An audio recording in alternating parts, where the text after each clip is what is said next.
Thank you very much. My name is Nick Johnson and I should be dead. Sadly, a friend of mine is dead. I will share with you today the different choices that we made and the reason why I'm here with you today. There's a fine line sometimes between life and death, and I believe that I've been pretty close to both of them. I'm full of life now, but I've seen also the other side. So let me start by sharing my story with you. So the year is 2008. I'm on my third expat position, working in Ho Chi Minh City, Vietnam. I'm working for a Swedish cosmetic company as the national sales manager. I had 3 MDs within the last year. The first 2 promoted me. I believed I was on par, achieving very well. I had a third MD coming in, and let's put it this way, we didn't really get along well. And instead of really supporting him, instead of trying to make him look good in front of everyone else, I started to fight for myself, trying to win the team to my side, and he probably felt a bit isolated, perhaps a little bit left out in an organization where I had been before him, where I was the star and he was the MD. You can probably feel for yourself this association from your own career life. And before I knew it, I was called into his office and I was let go. That was the first real big blow to my international career. I just couldn't accept it. I didn't want to accept it. I immediately called up his boss, my big boss, in the head office, and I complained and I spilled my heart out, my gut out, how bad my boss was and how could this happen to me and everything else. So I was in a very angry place and I couldn't understand for whatever reason what had happened. I then came home and I told my ex-wife what had happened, and she said, well, we need to talk. And this might sound like out of a movie, but what she told me was, Nick, I'm pregnant. And that moment, the whole world collapsed on me. Being away as an expat in Vietnam, that means that everything you have is linked to your workplace. The house you live in, your medical insurance, your work permit. And I had left Sweden already then for studies overseas. I lived abroad already for almost 10 years. My connection with Sweden was very loose. I didn't have good connection with my family, my sisters, my brothers. I was already quite lonely in Vietnam, but what I had was my work, and that was gone. And with that, the whole package. It was like ripping a carpet under me. My whole world collapsed within 24 hours. And because I was so focused on my work, because that was all I had, I couldn't imagine that this could happen. I didn't have a plan B. I didn't really think about what if this happens. I didn't have an updated CV. At that time didn't even have an updated LinkedIn profile. It just didn't cross my mind. So I was very ill ready for this. In fact, I was in a very bad place suddenly to become a father, because even the medical insurance for my ex-wife was gone. The insurance for my coming son was gone. The question started to come, is he going to be born in Vietnam? Are we going to move back to Sweden? What's going to happen? But I was terrified going back to Sweden. I knew that just by coming back home, I had to stand in a queue for 1 year to get an apartment again. I didn't have a CV in Swedish. So I didn't really know what was going on. And all these thoughts just went through my head. I was full of anxiety. But I went back into the job market and I managed to get a couple of short-term positions in Vietnam. Eventually I landed a good new position. And I did well in this job. I stayed with it for a few years. My son was born in Vietnam and things were looking better. And things were looking so good that the CEO of this new company, a French fashion company I worked for, he saw what I did in Vietnam. He gave me a promotion and moved me to a bigger market for this company, Indonesia. So I relocated over to Jakarta with my family. A shipment went over, we moved into a house. My son, now 5 years of age, got into school, and just as we had settled down, I was told that my company was now sold, and me and 300 of the senior executives in this company was let go. So my son then, 2 weeks into his new school, it was already a big change for a 5-year-old to move country, and it was tough for us as a family to move at that stage. To then suddenly also be out on the job market again in a country where I had no friends, just arrived, we didn't know anybody. As you get in many of these companies, they give you a redundant package, so you should be okay. But what is gone again is the school fees is only paid until end of the semester, and you have no house, no insurance, and all of these issues coming again. So this time, I completely panicked. I didn't know what to do. I made a decision that I believe many men would do. Try to be the tough man, show the poker face, and try to do the right thing. But I asked my ex-wife, please go back to Sweden with our son. I know that there you can stay with your parents, and you can put our son in school, so at least you guys be okay. Just leave me here in Jakarta, I will sort this out. So here I was suddenly all by myself in a new country, new city where I didn't know anybody. Out in the job market that is quite challenging. Again, starting to find short-term assignments from here and there. Then I landed a job, a deputy GM role for Indonesia, for a big medical company in Indonesia that I worked for before. It's a great position, big package again. I went into this job, but I felt so scared, so anxious. I delivered well, they all told me I did well, but I felt that there was always something going wrong. I didn't feel that I was safe. I was always looking at people thinking they're going to stab me in the back. I was just looking in my inbox every day. Is there an email there for the boss calling me? And when the boss called me to the office, I was sure that I was going to be let go again. So this is the insecurity I had within me already from what had happened in the past. That we're having discussions, should my son and ex-wife come back, go, what should we do with this situation? But I said, no, I don't know. Well, let me pass the probation first. It was 6 months. I passed the probation. I said, I don't feel safe anyway. I just had lost all the safety within me, and anxious was what I was living on a daily basis. So eventually, after about 1.5 years in this job, I was so sure that I was going to be terminated that instead of making this happen to me a third time, I went into the office of my boss and I resigned. For no other reason that I didn't want it to happen to me again. I thought if I'm in charge of this, I might as well just resign to have it done and dusted with. I didn't have a plan B. I didn't really know what I was doing. They were completely shocked. They said, what is wrong? Don't you like Indonesia? Do you want to move to Dubai? Do you want to move to the US? We have many roles for you. You're doing so well. Why? And at this time, I had already thought through all the different scenarios in my head, and I just couldn't be in this job anymore. I was completely gone already. There was no way I was going to come back to change my decision. They tried to encourage me to stay. They offered me many opportunities, but I declined them all because I was so lost inside and I felt so lonely. And these were all decisions I made by myself. I didn't talk to anybody. I had no friends that told about this. It was all done 100% by myself. I thought I needed to find home. I thought I felt inside me something was missing. And it wasn't probably Sweden. I've been away for too long. So I thought to myself, maybe it's Vietnam. I lived there so many years. Maybe I'll be happy there. So I sold off all my belongings in the house and I just moved by myself back to Ho Chi Minh City. Without a job, without a future, looking around, seeing what I could do. Jumped from job to job, more and more unhappy.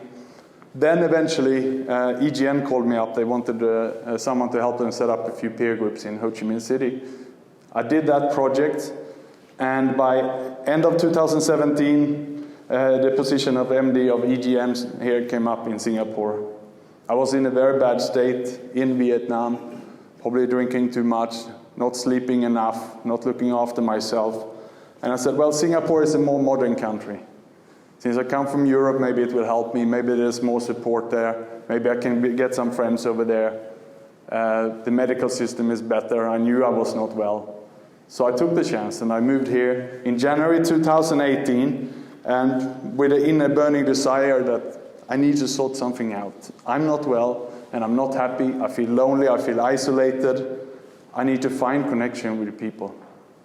So that's the state I came here in, taking on again now a new country, new job, in a city where I never lived before, Singapore, going through everything again from getting the permits, the licenses, and opening bank accounts, staying in a short-term hotel to finding an apartment and everything over again, plus taking over then a company that has not been so well looked after perhaps in the last 6 to 9 months before I came here, with no one really on the ground running the business. So I had to work quite hard to get the business up and running, and that was my focus. And like many of you, when business is tough, we tend to forget ourselves and the people around us. We focus on the tasks at hand, but we're neglecting our own health. So that's what I did. I was working around the clock here trying to get the cash flow going for EGN. And my way to relax was to try to go to the pub after work and having drinks. I fell in love with Wine Connection and the cheese over there, and that became my normal meeting place after work. Or I would go to the pub and have a few drinks. That relaxed me for a while. I could sleep, but I woke up the next morning and I felt even worse. And this circle went on and on and on. And before I knew it, I quickly put on almost 20 kilos. This is me in the Wine Connection here in Robertson Quay in March 2018.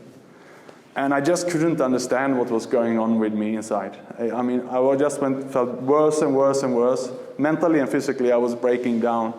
I know I was working with some of you at this time. I know that some could see that I was not well. Others said I'm very surprised. Maybe I kept it quite well, quite quiet. I didn't speak to anybody about it, still only inside me. So at this stage, I was really breaking down. I couldn't sleep. I was gaining so much weight, and I went to start to see doctors to find out what's wrong with me. I was too scared to see the doctors here in Singapore because I thought they will have a track record of how bad my health is.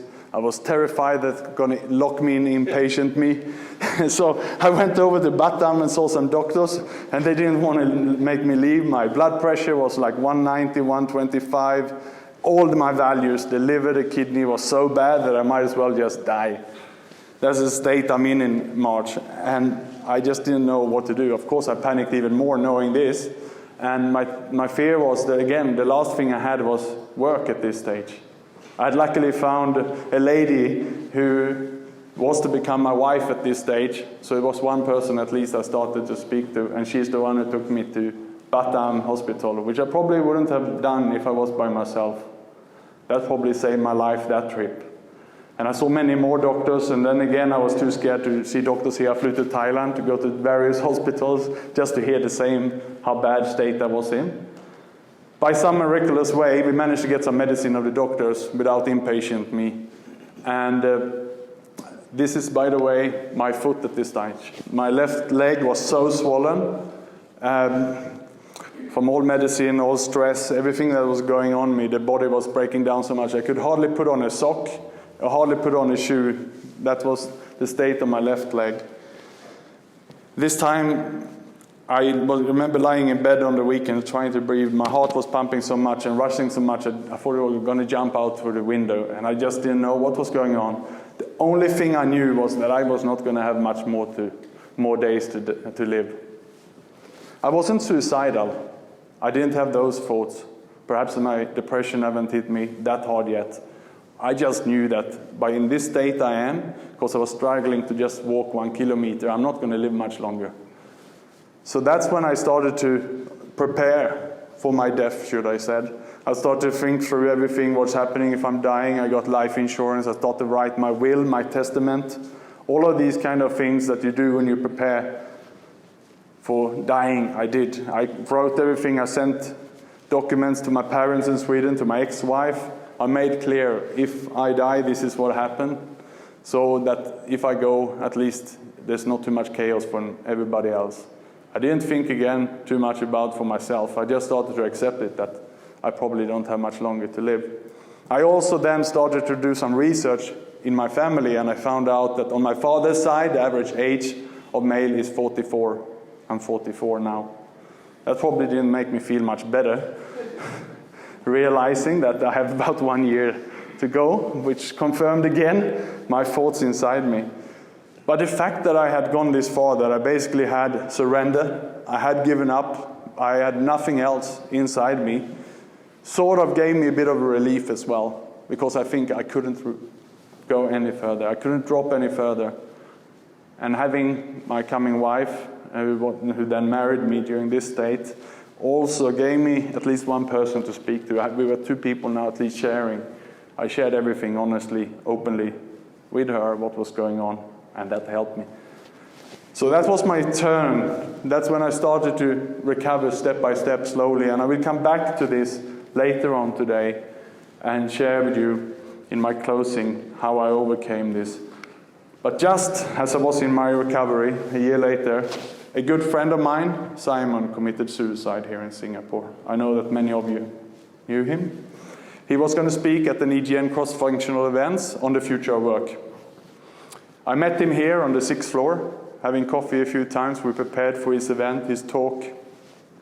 He worked in the recruitment space here for quite a few years in Singapore, and he had some great ideas about the future of work. We're going to create the Future of Work Club in EGN, and he wanted to be part of it.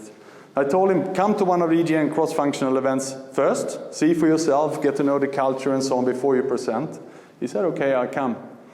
We had an event on Beach Road, and he didn't show up. It's quite common in Singapore that there's 5-10 people who don't show up, so I didn't really think much more about it. I just, well, that's a bit strange, but never mind. The next morning, though, I received a WhatsApp message saying that Simon had passed. I knew 4 Simons in Singapore, and I quickly understood that it was this Simon that had passed.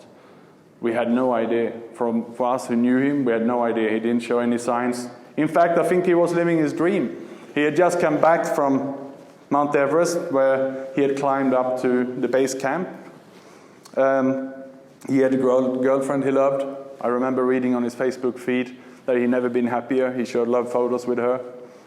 On the outside, everything looked absolutely perfect.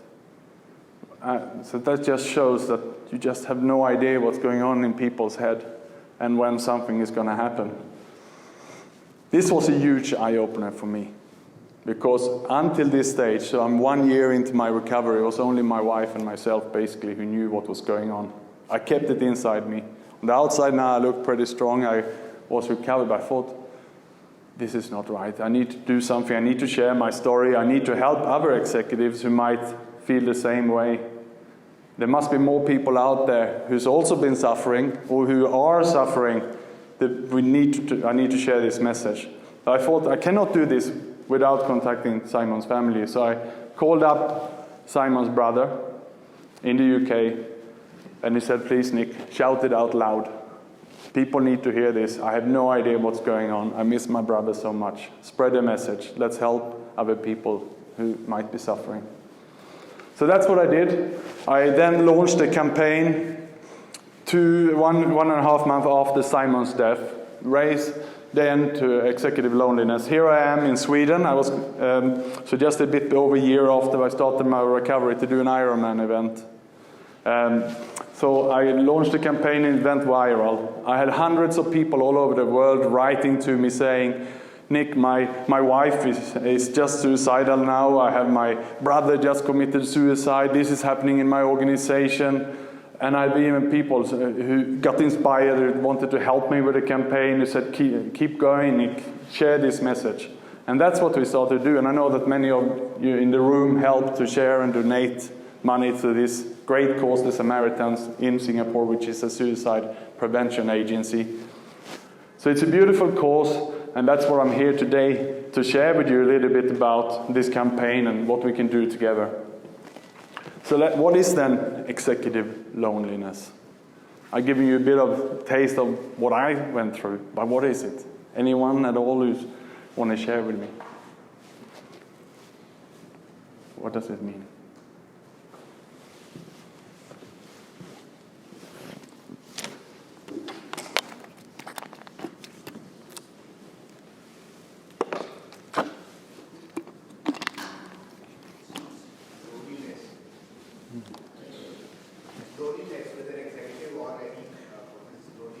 A loneliness in executive, yeah?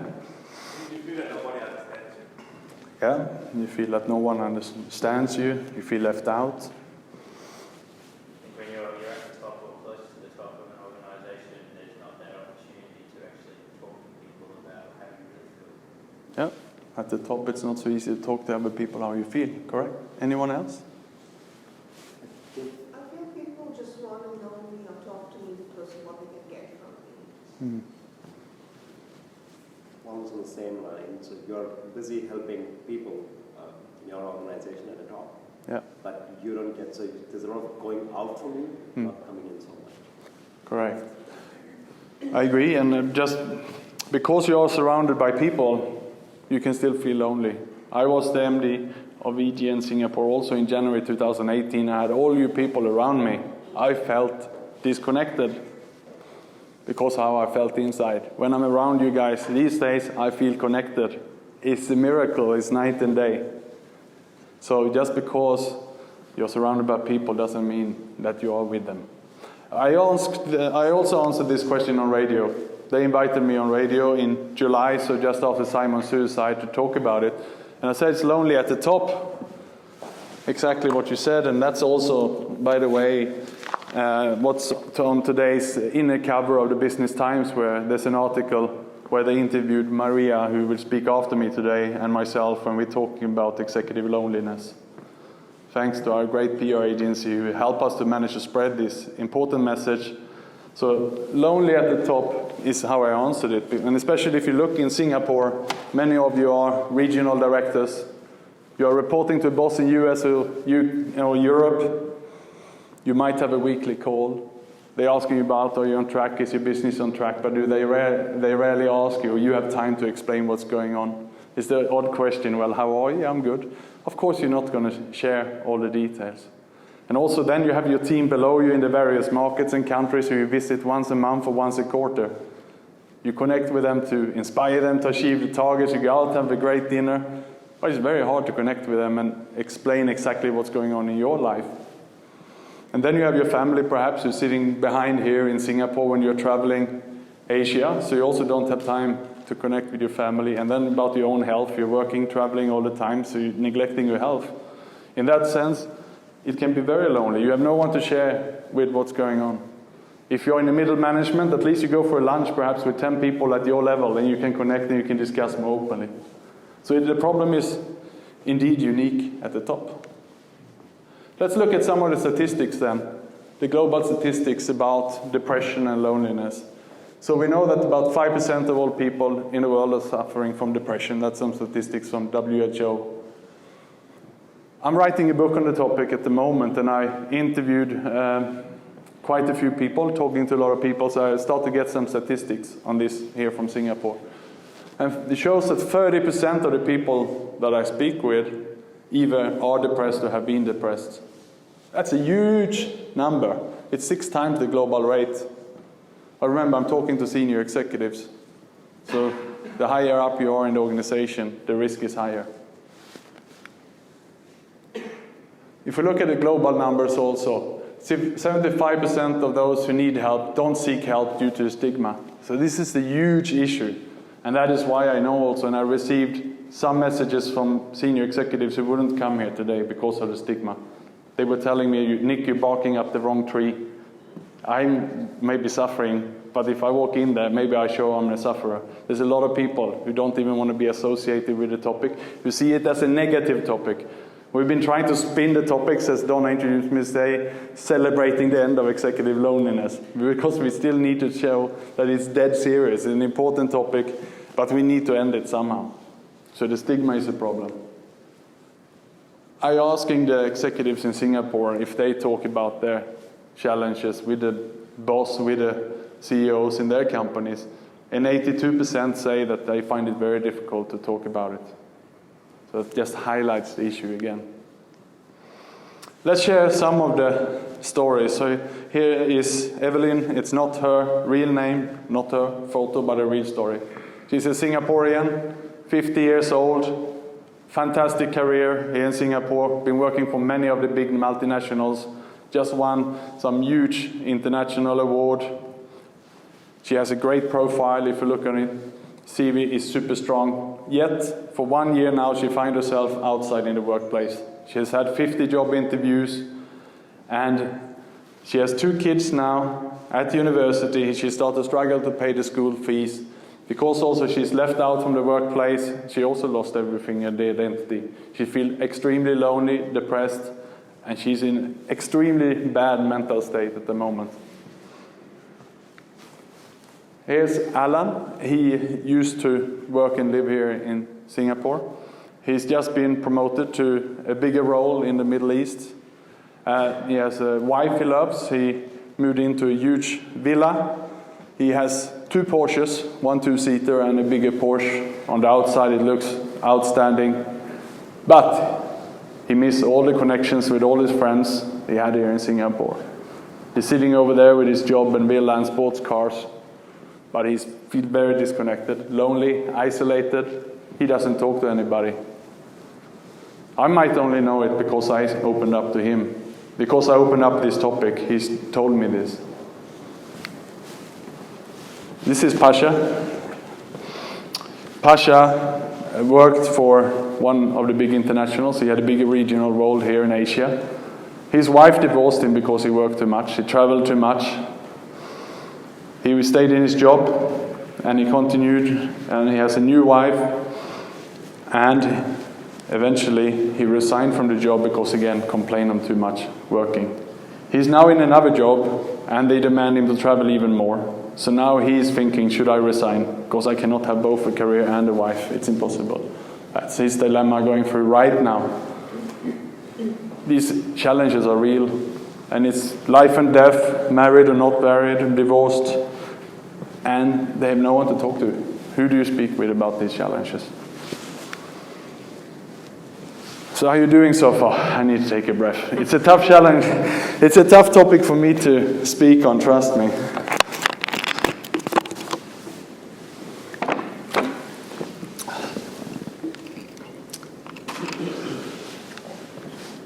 So people are extremely reluctant to talk about mental health due to the stigma around it. And I'm pleased to see that you are here to supporting the cause. We also have a few of journalists here today.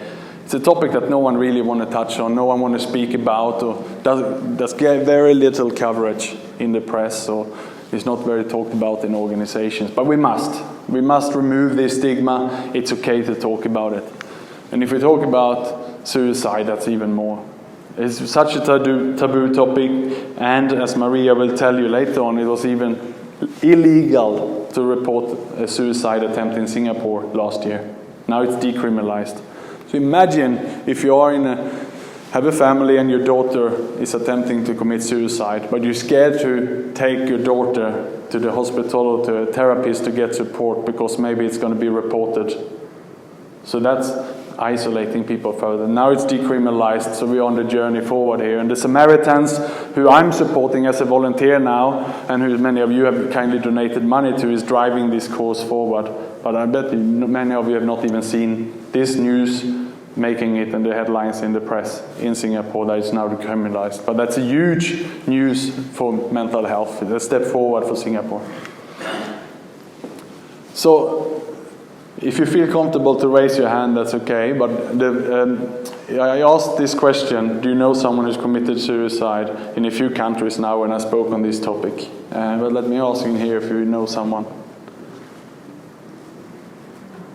About 75%, perhaps 80%. That's huge. In the US, if you ask this question, you get about 30%. Here, normally I get 50. This is the highest I've seen, probably because we have higher level of executives here today. I spoke in Myanmar. I was invited by the vice president's wife came across my profile about this talk in Yangon. I was there to speak to her and 400 senior government officials in January because suicide is really increasing fast in Myanmar. And it was only about 5 people raising their hand in an audience of 500 there. Mainly due to the stigma, of course. Mainly due to the stigma. They were just looking around and no, I don't feel comfortable to even say that I know someone who's committed suicide. So that's the problem we are facing. So every 40 seconds someone commits suicide in the world. It's about 2,200 per day. But how much press do we see about that? We see a lot of other numbers in the press every hour now by a few deaths a day. But for every death that is happening by some other diseases or whatever it is going around, there's a lot of suicides. And a lot of people feel isolated. There's a spike in China now in suicide attempts and suicides. People feel locked in, isolated, and they feel lost. So this is the 2018 number. 19 It's not yet official, but it was increased in 2018 by 10% in Singapore. There's a spike in seniors committing suicide in Singapore. There's also a spike in youth. So the question is, are we in a full-blown mental health epidemic with people suffering in isolation? Yes, we are. If you look in New York by itself, the NYPD had 10 suicides last year alone. Australia, by male, it's the fastest growing, and it is the highest number of deaths among men. It's really going through the roof. And if you ask WHO, they predict that in 10 years it's just going to be everywhere. It will be a full-blown pandemic. So here, let's look at some of the numbers. What does it cost for the society? Singapore spent 3.1 billion on stress-related illnesses. 18% of Singapore's medical cost is stress-related. 91% of Singaporeans feel stressed. 80% have an always-on culture. So that is the reality. This is what we're facing. These are the costs at the moment, and it's growing fast. Let's look then on men versus women who are more depressed and so on. Well, there's a lot of research arguing for each case here, and it's important just to mention it. So if you look at the women, most of the readings say that due to the hormone level up and down, women suffer more from depression. However, we know also that women are more likely to have a few close personal relationships, and if they speak with a friend and they're saying they are not so well, the friend will probably do what my wife did, take me to a doctor. So the women are more likely also to go to a doctor and explain about the problem and get help. So therefore the statistics, we get more women in the statistics. And therefore we see more depression among women in statistics, I believe. I think the men are locking themselves in and trying to be the tough guy and not admitting what's going on, like I did for a very, very long time. What about suicide attempts? And we also see most of the statistics say that there's more suicide attempts among women, maybe for the same reason I just mentioned. But what we do know is that there's more suicides by men. One of the reasons for that we know is that the men are actually using more heavier methods such as guns, and therefore they're succeeding more often than the women. So what about all of this digital? I was invited by the Digital Transformation Forum, where they were spending a whole day talking about all these new technologies, how great it is for people and everything. But I was also invited to talk about how is it really affecting people. All these digital tools were made to connect us and easier to connect, and right, but we communicate more by writing, but we speak less and we don't really know what's going on. When we're just writing, we don't know what the other person is feeling, we don't see the reaction. And it's a very dangerous world we live in, where people communicate and there's so much assumptions and with so much miscommunication. It's just looping around the miscommunication. And you select who you want to follow. You can easily, by a click, say, I unfollow you. Even your parents or friends, you can unfollow them on social media if you disagree with them. Rather than having a fruitful conversation and trying to solve things together, we're just selectively following, or we are not following people. So we are dividing us, and the gap between us is becoming more distant. So on Facebook, we know we had the term FOMO, where the fear of missing out, and it's real. Even for adults, we see our friends on the beach, or we see them in a nice hotel or traveling, and we feel a bit jealous, and it's not a healthy thing. And then what about LinkedIn? All of us, including myself, have a beautiful profile we spent a lot of time and perhaps even money on to have a profile looking good.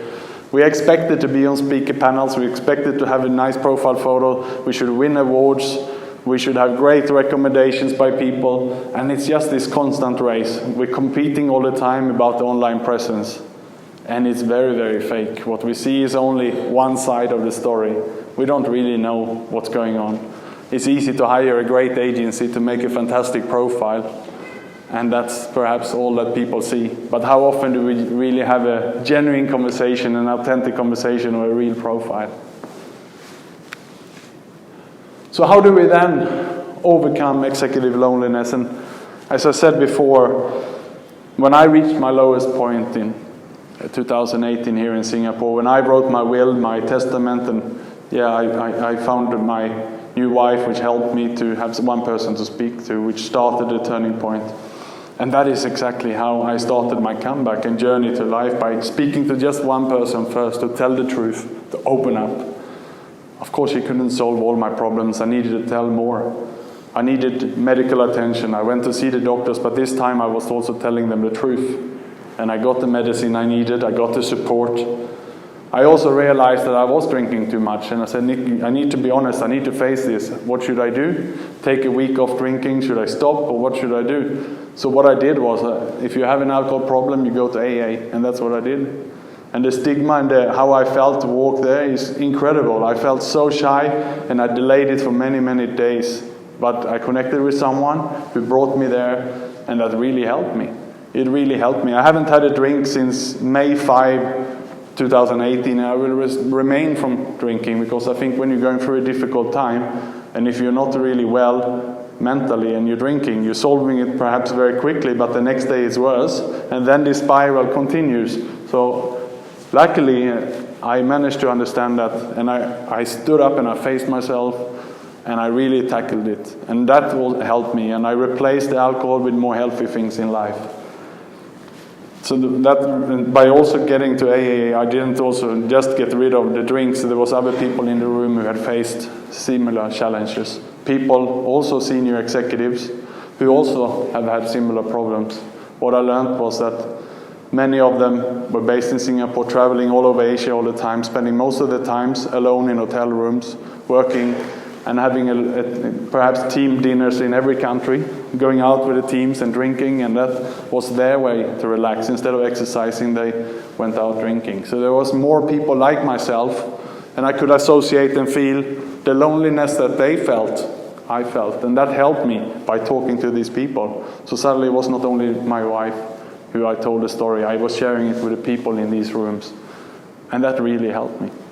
So by being vulnerable, honest, speaking about the challenges, step by step, I started to come back to life. I got hope, because there was people in that AA meeting who said, well, I was like you, Nick, 1 year ago, and this is how I overcame it. And it's very rare that we have these conversations between human beings, and in this case it was strangers, it was people who I didn't know. But suddenly, of course, when you are open, honest, and you share what is really going on, you get great answers.